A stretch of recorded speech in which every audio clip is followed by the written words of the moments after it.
번째 주제가 조금 시작된 부분도 있어서 제가 두 번째 주제를 좀 소개해드리면서 계속 변호사님의 설명을 들어보도록 하겠습니다. 두 번째 주제는 상가 재건축, 오피스텔 재건축의 간략한 절차에 대해서 알아보려고 하는데요. 지금 이미 정 PD님께서 좋은 질문을 통해서 변호사님께서 간략하게 좀 설명을 해주셨는데 조금 더 구체적인 설명 부탁드릴게요. 네. 일단 처음에 이제 상가 재건축을 하자 또는 노후가 된 오피스 재건축을 하자라고 하시는 분들은 첫 번째로 하시는 게 뭐냐면 또는 첫 번째 하셔야 되는 게 뭐냐, 이게 그 건물에 대한 수지 분석입니다. 즉 이 건물을 재건축해서 내가 어떤 수익을 낼 수 있느냐, 그 다음에 이 재건축하는데 얼마의 비용이 드느냐, 이런 것들에 대한 수지 분석이 필요하고, 이게 사업계획이죠. 이러한 사업계획이 미리 수립이 돼 있어야 돼요. 그래서 이것 때문에 건축비가 얼마며 토지대가 얼마며 그 다음에 분양의 전망 이런 것들 이런 것도 고려해야 되고, 그 다음에 내가 내 소유권을 내놓고 새로운 건물로 가져올 수 있는지, 이런 것들, 추가 분담금이 얼마인지, 이런 것들에 대해서 다 논의가 되어야 돼요. 그리고 실제로 이 재건축으로 인해서 내가 손해를 입는지 이익을 얻는지 따져보기 위해서는 또 비례율이 필요하거든요. 비례율도 따져볼 필요가 있는 것이고, 그 다음에 내 건물 가치가 얼마인지를 따지기 위해서 감정평가도 필요한 것이고, 이런 절차들이 사실은 필요합니다. 이렇게 돼서 이 재건축 사업에 있어서의 수지 분석, 이걸 파악하는 게 필요하고요. 이게 개별적으로 하기가 어려우세요. 이것 때문에 자문도 저에게 주시는 것입니다. 그럼 저희가 이런 것에 대한 수지 분석도 해드립니다. 자, 이렇게 해서 사업 시행 계획이 완성이 됐어요. 이런 상태에서는 이제는 이 사업을 추진하고자 하는 이런 주체를 만들어야 됩니다. 근데 이게 실무에서 많이 오해하시는 게, 집합 건물에는 관리단이 있잖아요. 그래서 이 관리단이 이러한 재건축 사업을 수행하면 안 되느냐, 재건축 사업 주체로서 관리단으로 하면 안 되느냐, 이런 질문들이 많이 주시거든요. 굉장히 곤란합니다. 가능은 하지만 굉장히 어려움이 있을 거예요. 그렇기 때문에 일반적으로는 재건축 조합을 만들려고 하세요. 명칭은 상관이 없습니다. 재건축 조합 또는 재건축위원회, 재건축 추진위원회, 이런 등등의 명칭은 상관없고 별도의 관리단과 별도의 이런 사업 주체를 만드는데요. 이 사업 주체, 예를 들어서 재건축 조합이라고 할게요. 이 재건축 조합은 아파트 재건축 조합과는 달리 관할 관청에 인가가 필요 없습니다. 그냥 임의단체예요. 우리가 만드는 거거든요. 만들 때 필요한 것, 정관을 작성, 거기에 조합의 어떤 규약이죠. 정관을 작성하고, 그 다음에 임원을 선임하고, 그 조합의 조합장이나 이사, 감사, 대의원, 이런 임원을 선정하고, 그리고 창의총회를 개최해가지고 단체를 만드는 겁니다. 이러한 단체 설립행위가 있은 이후에 그 다음에 고유료증을 받아가지고 이게 국가로부터 공인받는 이런 단체가 되는 것이죠. 이 절차가 있으면 이제 재건축 조합, 즉 사업 주체가 구성되는 거예요. 이러한 사업 주체가 구성되면은 이런 사업 주체가 재건축 결의를 받습니다. 이 재건축 결의는 집합건물법이라고 하는 법에 따르는데요. 이 집합건물법에 따라서 재건축 결의를 받아서 전체 구분 소유자의 80%와 전체 지분의 80%, 이게 어떤 분은 75%, 어떤 분은 95%라고 오해하시는 분이 계시는데요. 80%입니다. 집합건물법 제47조에 80%라고 되어 있기 때문에 구분 소유자 수와 전체 지분의 80%의 동의를 얻어서 재건축이 이제 가능하게 되는 것이에요. 이렇게 이러한 요건을 충족시키면 재건축이 가능하고요. 여기에서 재건축 미동의자가 있을 거 아닙니까? 이런 미동의자에 대해서 이제 매도 청구 소송을 제기하게 됩니다. 이런 것과 동시에 재건축 결의 이제 80%가 완성이 되면은 이때부터 별도로 행정청, 관할 행정청, 시면시, 구면구, 구청에다가 이런 인허가 절차를 진행해요. 건축심의죠. 이런 건축심의, 이런 건축허가, 이런 인허가 절차를 진행하게 되는 것입니다.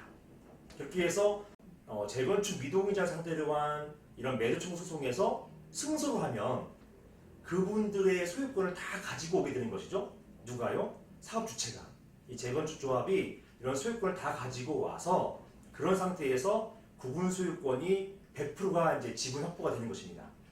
100% 지분 확보가 된 상태에서 이게 건축허가의 요건이 되는 거예요.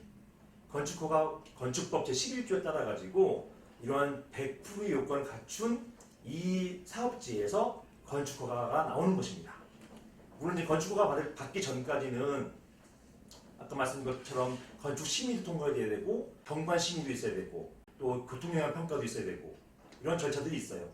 이런 것들을 거쳐서 건축허가가 나오면 사실은 이때부터는 그 이후에는 철거, 불토, 착공 이런 이제 허가를 받는 것이죠. 그 다음에 그 건물 짓는 거예요.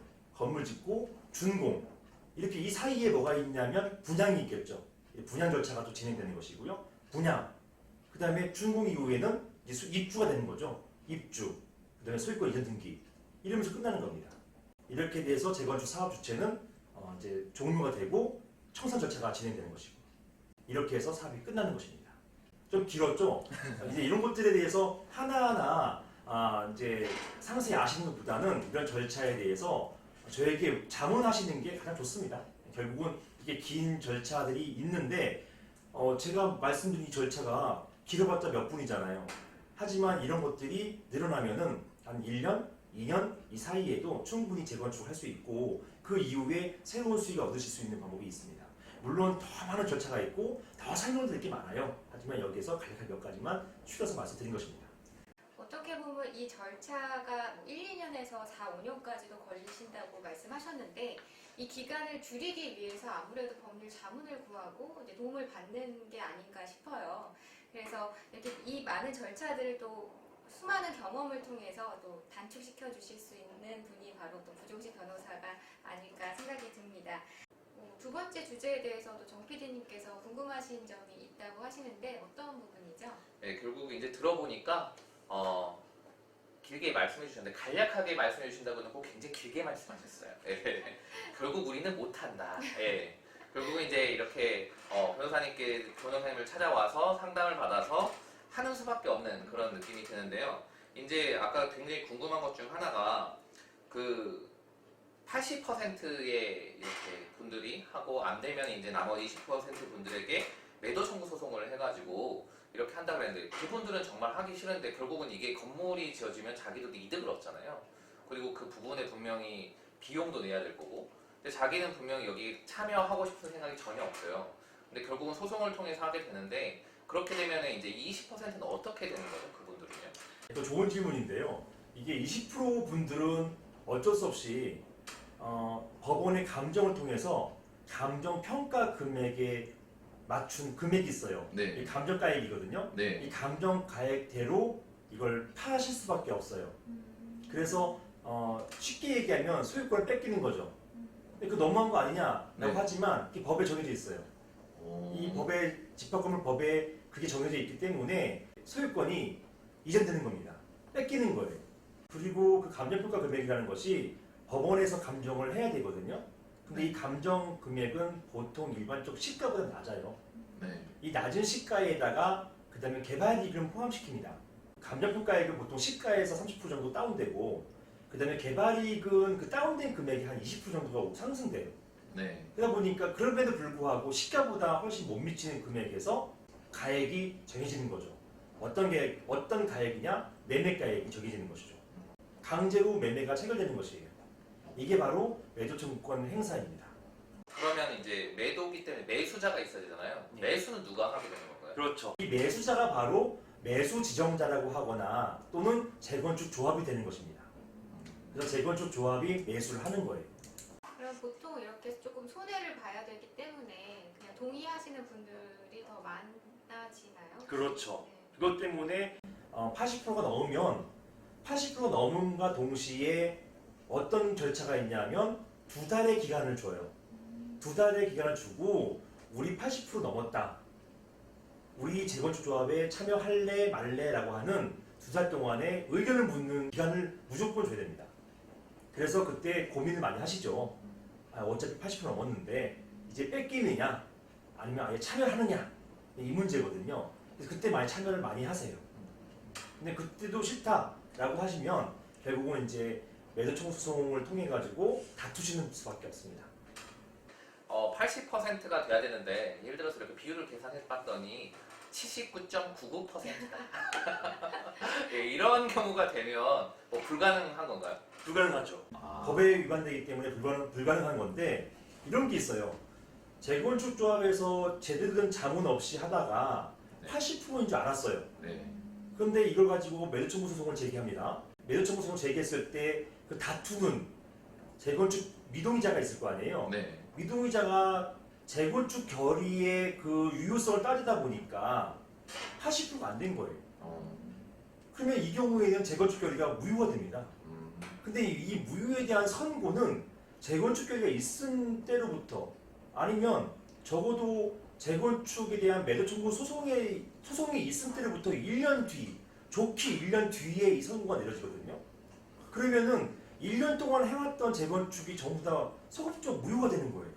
이게 큰일 나는 겁니다. 그래서 초기에 재건축 결의를 잘 받아야 되는 이유가 바로 그것이에요.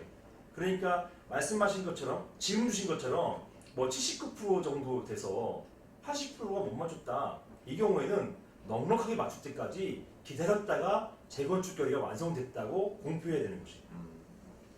그리고 이제 가장 중요한 부분 중 하나 결국은 사업 기획이나 이런 부분에 있어서 결국은 이제 비용을 마련하고 돈을 결국은 이 조합이 얼마나 갖고 있지 않게 되면 아까 말한 것처럼 20%를 매수를 해야 되는데 그런 비용이 없을 경우는 결국은 이거를 못하게 되는 거 아닌가요? 근데 여기에 대해서 사실은 지금 금융 기술이 많이 발전이 돼 있습니다. 그래서 초기에 재건축 결의가 완성됐을 때 보통 브릿지 자금을 연다고 해요. 브릿지 자금 대출도 가능하고 그 다음에 매도 청구권 행사가 끝나서 소유권이 100% 됐을 때 그때는 보면 PF가 일어나죠. PF 자금이 일어나고 네. 그래서 자금들은 원활하게 순환될 수가 있습니다. 그러면 세 번째 주제로 좀 넘어가 볼 텐데요.